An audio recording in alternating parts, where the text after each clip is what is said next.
እስኪ እነዚህን ሁለት አንቀጾች እንመልከት። ሚነል ጀነቲ ሐይሱ ነሻእ ሚነል ጂነቲ ወናስ። ምናልባት ብዙዎች እንደሚያስቡት እነዚህ ሁለቱ አንቀጾች ላይ የሚገኙት እነዚህ ሁለቱ ቃላቶች አንድ አይነት ሊመስሉን ይችላሉ። ሆኖም ፈጽሞ የተለያዩ ፍጹም የማይገናኙ ቃላቶች ናቸው። የመጀመሪያው አንቀጽ ላይ ያለችው ቃል ጀነት ወይም ገነት ማለት ሲሆን ሁለተኛው አንቀጽ ላይ ያለችው ቃል ደግሞ ጂን ወይም ጋኒን ማለት ነው። ታዲያ እነዚህ ሁለት ቃላት በያዟቸው የፊደል አይነት ብዛትና አቀማመጥ ተመሳሳይ ሆነው እያለ እንዴት ይህን ያክል ሰፊ የትርጉም ልዩነት ሊፈጠር ቻለ? አዎ ይህ ሁሉ ልዩነት የተፈጠረው በአንዲት ምልክት መቀየር ብቻ ነው። እሱም ጂም ላይ ያለችው ምልክት የመጀመሪያው ቃል ላይ ያለችው ከላይ ስትሆን ሁለተኛው ቃል ላይ ደግሞ ከስር ነው የተቀመጠችው። በዚህ ምክንያት ብቻ ነው ይህ ሁሉ ልዩነት ሊፈጠር የቻለው። ታዲያ ይህ ከፊደላት ከላይ ወይም ከታች ተቀምጦ የምናገኘው ምልክት ሐረካ ተብሎ ይጠራል። ይህ ነው እንግዲህ የአረበኛ ቃላት የሚኖራቸውን ትርጉም የሚወስነው። አንድ ሐረካ በመቀየሩ ምክንያት የአንድ ቃል ትርጉም ሙሉ በሙሉ ሊበላሽ ወይም ሊቀየር ይችላል። ለመሆኑ ሐረካ ማለት ምን ማለት ነው? ሐረካ ማለት ከፊደላት ከላይ ወይም ከታች የሚቀመጡ ምልክቶች ሲሆኑ የአንድን ፊደል ድምፁን የሚቀያይሩልን አናባቢዎች ናቸው። እነዚህ ምልክቶች በተቀያየሩ ቁጥር የአንድ ፊደል ድምፁ በዛው ልክ እየተቀያየረ ይሄዳል ማለት ነው። ለምሳሌ ባ ፊደል በ ቡ ቢ እያደረግን ድምፁን እየቀያየርን እንድንጠቀም የሚያደርጉን እነዚህ ሐረካዎች ናቸው። ታዲያ በአረበኛ 3 አይነት የሐረካ አይነቶች አሉ። ፈትሐ፣ ዶማ፣ ከስራ።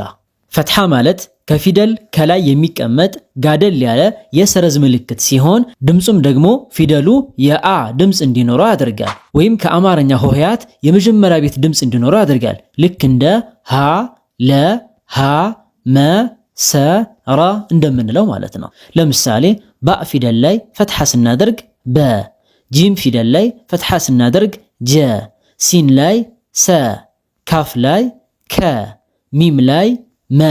የዚህ አይነት ድምፅ የሚሰጠን ምልክት ማለት ነው። ለምሳሌ ወረደ ወረደ፣ ከተበ ከተበ፣ ዓደደ ዓደደ። ከቁርአን አንቀጽ አሐደ ዓሸረ አሐደ ዓሸረ፣ ዓበሰ ወበሰረ ዓበሰ ወበሰረ፣ ጀዓለ ለከ ጀዓለ ለከ።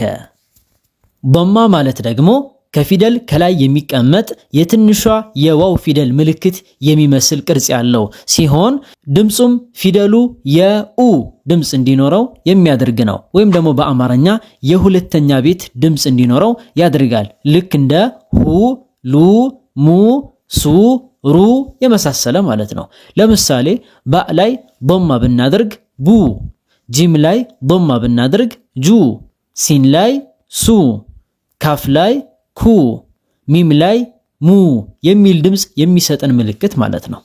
ለምሳሌ ሩ፣ ሱ፣ ሉ ሩሱሉ፣ ሱ፣ ቡ፣ ለ ሱቡለ፣ ሐ፣ ሳ፣ ቡ ሐሰቡ፣ አ፣ ሐ፣ ደ፣ ሁ፣ ሙ አሐደሁሙ፣ ወ፣ ደ፣ ኸ፣ ለ፣ መ፣ ዓ፣ ሁ ወደኸለ መዐሁ፣ ሐ፣ ض፣ ረ፣ አ፣ ሐ፣ ደ፣ ኩ፣ ሙ ሐضረ አሐደኩሙ። ከስራ ማለት ደግሞ ከፊደሉ ከስር የሚቀመጥ ጋደል ያለ የሰረዝ ምልክት ሲሆን ድምፁ ደግሞ ፊደሉ የኢ ድምፅ እንዲኖረው ያደርጋል። ወይም በአማርኛ የሶስተኛ ቤት ሆሄ ድምፅ እንዲኖረው ያደርጋል። ልክ እንደ ሂ፣ ሊ፣ ሚ፣ ሲ፣ ሪ የመሳሰሉ ድምጾች ማለት ነው። ለምሳሌ ባ ላይ ከስራ ስናደርግ ቢ፣ ጂም ላይ ከስራ ስናደርግ ጂ፣ ሲን ላይ ሲ፣ ካፍ ላይ ኪ፣ ሚም ላይ ሚ የመሳሰሉ ድምጾችን የሚሰጠን ምልክት ማለት ነው። ለምሳሌ ሸሪበ ሸሪበ፣ ፈሪሓ ፈሪሓ ወሲዓ ወሲዓ ከቁርአን አንቀጽ ደግሞ ቢዒሳሚ ቢዒሳሚ ነዘለ ቢሂ ነዘለ ቢሂ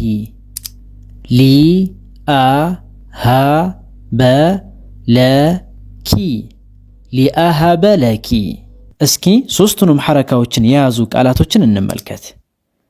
ፈጁሚዓ አዒዙከ ፈቁቲለ ዑኑቂከ ሊዩሪየሁ። እዚህ ላይ አንድ ተጨማሪ አናባቢ ወይም ደግሞ ምልክት ልጨምርላችሁ። እሷም ሱኩን ትባላለች። ሱኩን ማለት ከአንድ ፊደል ከላይ የምትቀመጥ የትንሿ የዳል ምልክት ቅርጽ ያላት ስትሆን የፊደሉም ድምፅ የሚመስል አይነት ድምፅ እንዲኖረው ታደርጋለች። ወይም ደግሞ በአማርኛ የስድስተኛ ቤት ድምፅ ሆሄ አይነት የሚመስል ድምፅ ያለው ምልክት ወይም ደግሞ አናባቢ ማለት ነው። ልክ እንደ ህ፣ ል፣ ም፣ ስ፣ ር የመሳሰለ ማለት ነው። ለምሳሌ ባእ ፊደል ላይ ስኩን ብናደርግ ብ፣ ጂም ፊደል ላይ ስኩን ብናደርግ ጅ፣ ሲን ላይ ስ፣ ካፍ ላይ ክ፣ ሚም ላይ ም የሚል አይነት ድምፅ የሚሰጠን ማለት ነው። ለምሳሌ አንዓምተ ዐለይሂም አንዓምተ ዐለይሂም አምሂልሁም ሩወይዳ አምሂልሁም ሩወይዳ። እዚህ ላይ ታዲያ አንድ ፊደል ምንም አይነት ምልክት ከሌለው ማለትም ፈትሐም ከስራም ዶማም የሱኩን ምልክትም ምንም ምልክት ከሌለው ሱኩን ነው ማለት ነው። ወይም ደግሞ ልክ እንደ ሱኩን ወይም ደግሞ ልክ እንደ ስድስተኛ ቤት ይነበባል ማለት ነው። ለምሳሌ ኢን ኩንቱም ለኢን ለም የንተሂ ለኢን ለም የንተሂ። ስለዚህ አንድ ፊደል ላይ ምንም ምልክት ከሌለ ልክ እንደ ሱኩን ነው የምናነበው ማለት ነው። ታዲያ ቅድም እንዳልነው የሐረካዎች መቀያየር የትርጉም ለውጥ ሊያመጣ እንደሚችል አይተናል። ይሄ ነገር ይበልጥ ግልጽ እንዲሆንልን እስኪ እችን ቀላል ምሳሌ እንመልከት። ሱረቱል ፋቲሃ ላይ አንዓምተ ዐለይሂም የሚለውን አንዓምቱ ወይም አንዓምቲ ብለን ሐረካውን ቀይረን የምናነብ ከሆነ ትርጉሙ ሙሉ በሙሉ የሚበላሽ ነው የሚሆነው።